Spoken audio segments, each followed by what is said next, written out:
মলিনে মোচনং পুংসাং জল স্নানং দিনে দিনে সকৃত গীতা মিত স্নানং সংসার মলনাশনম। প্রতিদিন জলে স্নান করে মানুষ নিজেকে পরিচ্ছন্ন করতে পারে, কিন্তু ভগবত গীতার গঙ্গা জলে যদি কেউ একটিবারও স্নান করে তাহলে তার জলজীবনের মলিনতা একেবারেই বিনষ্ট হয়ে যায়। হরে কৃষ্ণ কৃষ্ণ কৃষ্ণ হরে হরে, হরে রাম রাম রাম হরে হরে। ওম নমো ভগবতে বাসুদেবায়, ওম নমো ভগবতে বাসুদেবায়, ওম নমো ভগবতে বাসুদেবায়। ভগবদ্গীতা যথাযথ সাংখ্যযোগ, দ্বিতীয় অধ্যায়, শ্লোক সংখ্যা 39। এষা তেহ বিহিতা সাংখ্যে বুদ্ধি যোগে তিমাংসিনু, বুদ্ধা যুক্ত জয়া পার্থ কর্ম বন্ধং প্রহাসসি। এই শ্লোকের অনুবাদ: হে পার্থ, আমি তোমাকে সাংখ্যযোগের কথা বললাম, এখন ভক্তিযোগ সম্বন্ধিনী বুদ্ধির কথা শ্রবণ করো, যার দ্বারা তুমি কর্মবন্ধন থেকে মুক্ত হতে পারবে। ভগবান শ্রীকৃষ্ণ এতক্ষণ আমরা দ্বিতীয় অধ্যায়ে প্রথমে আমরা আত্মার কথা আমরা জানতে পারলাম। আত্মার দেহ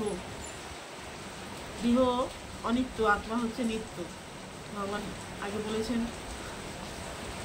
তারপরে কর্তব্য কর্ম আমাদের কি করা উচিত সেটাও নিয়েও ভগবান আলোচনা করেছেন।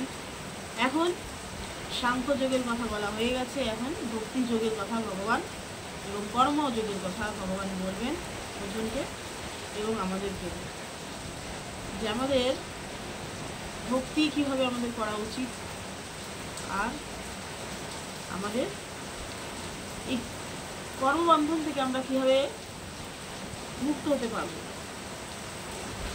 ভগবান এই বিষয় নিয়ে আলোচনা করবেন।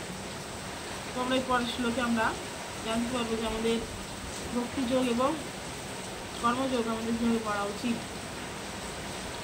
আমাদের কৃষ্ণ ভাবনাময় হয়ে কর্ম করা উচিত, তাহলে আমাদের কোনো জড়বন্ধন থেকে আমরা মুক্ত হতে পারব। তো আমরা এর পরের শ্লোকে আমরা জানতে পারবো যে আমরা কীভাবে ভক্তিযোগ করব এবং কর্মবন্ধন থেকে আমরা মুক্ত হয়ে ভগবানের ধামে ফিরে যেতে পারব। তাই আমরা চেষ্টা করব প্রতিদিন গীতা পাঠ করার এবং শ্রবণ করার। হরে কৃষ্ণ কৃষ্ণ কৃষ্ণ হরে হরে, হরে রাম রাম রাম হরে হরে। জয় কৃষ্ণ ভগবান কি জয়, জয় ভগবদ্গীতা যথাযথ কি জয়, জয় গৌতম হরি হরি।